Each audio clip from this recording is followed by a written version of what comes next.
Samuel, you're welcome. Thank you, Mr. President. Thank you, Mr. President. I have a question about Iran.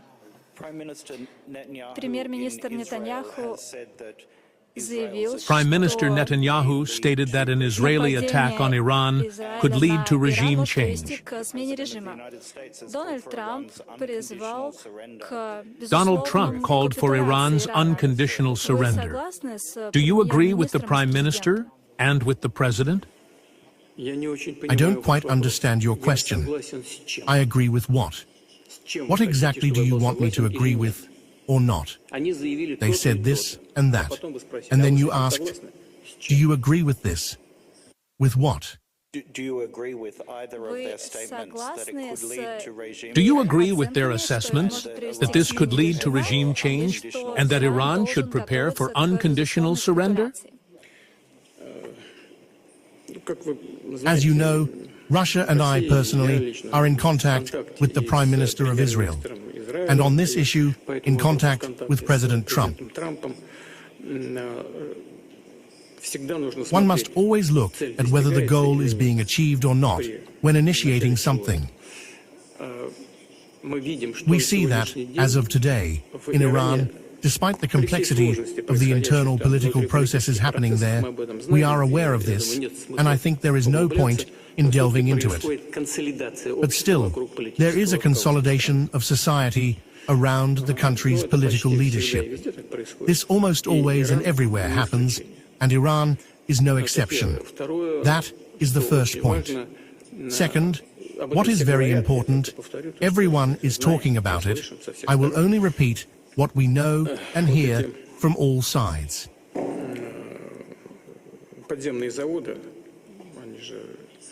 These underground factories, they exist. Nothing has happened to them.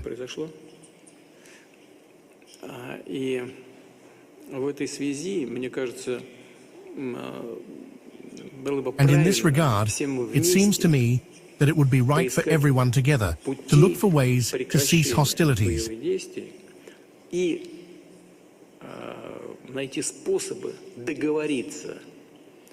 And to find means for all parties to this conflict to come to an agreement with each other in order to ensure both the interests of Iran, on the one hand, regarding its nuclear activities, including peaceful nuclear activities, naturally, I mean peaceful nuclear energy and peaceful nuclear use in other fields, as well as to ensure the interests of Israel in terms of the unconditional security of the Jewish state.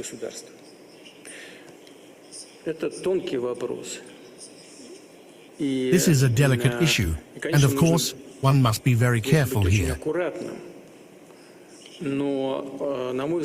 But in my opinion, overall, such a solution can be found.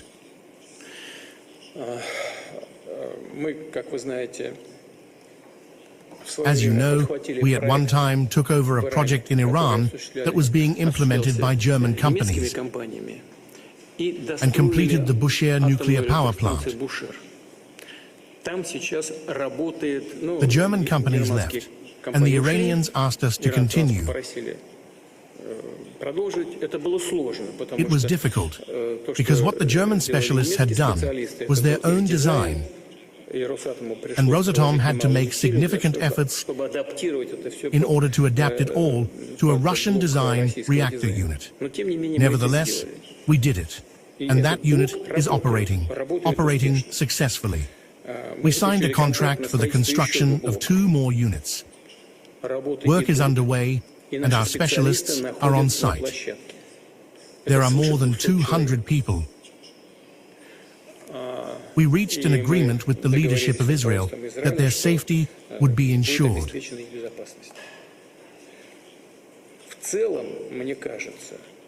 Overall, it seems to me that, bearing in mind Iran's plans to continue the use and development of peaceful nuclear energy,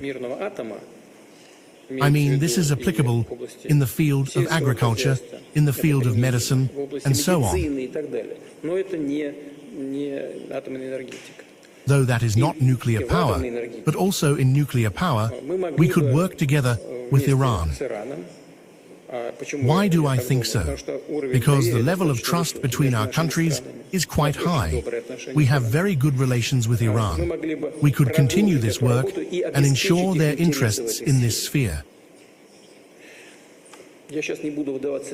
I will not go into details now. There are many of them, and all these details have been discussed by us with both the Israeli side and the American side.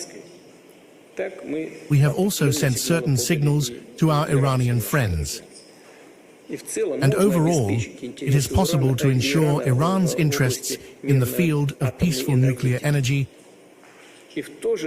and at the same time to address Israel's concerns regarding its security.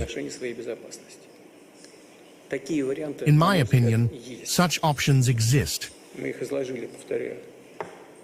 We have presented them, I repeat, to all our partners, the United States, Israel, and we have conveyed them to Iran. We are not imposing anything on anyone. We are simply speaking about how we see a possible way out of the situation. But of course, the decision lies with the political leadership of all these countries, above all, Iran and Israel.